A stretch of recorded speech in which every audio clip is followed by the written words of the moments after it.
आप देख रहे हैं जोक टीवी वसेब दी आवाज़। आइए चलते हैं हेडलाइन की तरफ। अस्सलाम वालेकुम। आप देख रहे हैं joke TV HD news Waseb दी आवाज़। खबर शामिल करते हैं मुल्तान से। मुल्तान में शिकायत पर निजी कंपनी का पेट्रोल पंप सील कर दिया गया। ज़राए के मुताबिक चुंगी नंबर 9 पर वाक़ टोटल पार्को कंपनी का पंप, जिस पर शहरियों को कम पेट्रोल डालना और ग्राहकों को लूटना सेलमैनों का वतीरा बन गया था। शहरियों से बेईमानी के बाद उन पर तशद्दुद और बदतमीज़ी सेलमैनों का मामूल था। सेलमैनों ने 10 से 15,000 रुपये की दिहाड़ी बनाना मामूल बना लिया। एक शहरी ने जुर्रत करके वीडियो वायरल कर दी, जिस पर ACCT ख्वाजा उमैर महमूद ने फौरी एक्शन लेते हुए पेट्रोल पंप को मुकम्मल सील कर दिया और शहर भर के पेट्रोल पंप के पैमाने चेक करने के लिए अपनी सरबराही में टीमें तश्कील दे दीं, ताकि किसी भी नाखुशगवार वाक़े से निपटा जा सके।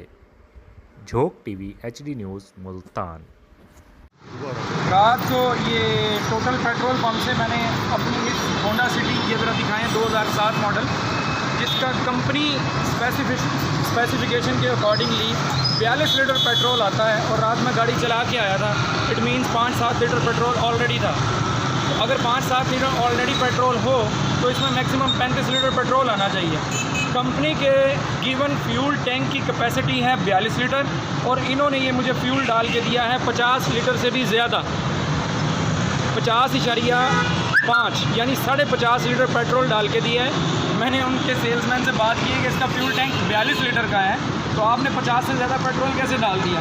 वो कहने लगा जी 80 से 55 लीटर भी पा दी जाए। एक वैसे महंगाई है, करीब वैसे महंगाई से पिस रहा है, ऊपर ये पेट्रोल माफिया, ये चोर बाज़ारी कि एक गाड़ी डलवाने हैं जिसमें 15 लीटर का डिफरेंस डाल दिया जाता है 2000 की हर गाड़ी से।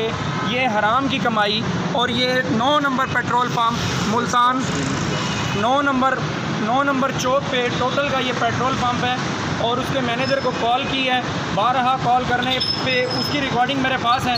मुझे कहता जी आप कैसे राज़ी होंगे, आपने क्या पैसे लेने हैं बताएं जी। मैंने कहा जी मुझे पैसे नहीं चाहिए, यहाँ आएँ, यहाँ आके मेरी बात को सुने। कहता मैं नहीं आता, जाके जिधर एप्लीकेशन देनी है दे दो, जो करना है, जो मेरा उखाड़ना है उखाड़ लो। मैं अब जा रहा हूँ जी ACCT असिस्टेंट कमिश्नर के पास एप्लीकेशन देने। उम्मीद करूँगा कि इदारे मेरी बात सुनेंगे। मुझ जैसे और बहुत से लोगों को ये 1000-1500 से फ़र्क नहीं पड़ता, लेकिन डेली बेसिस पे यहाँ जो गरीब मज़दूर और बहुत से लोग रिक्शा ड्राइवर, मोटरसाइकिल वाले जो पेट्रोल डलवा रहे हैं, उनकी दिहाड़ियाँ यहाँ पे बर्बाद हो रही हैं। यहाँ हराम खोरी और 2 नंबरी हो रही है। आपका शुक्रिया, इस वीडियो को शेयर कीजिए।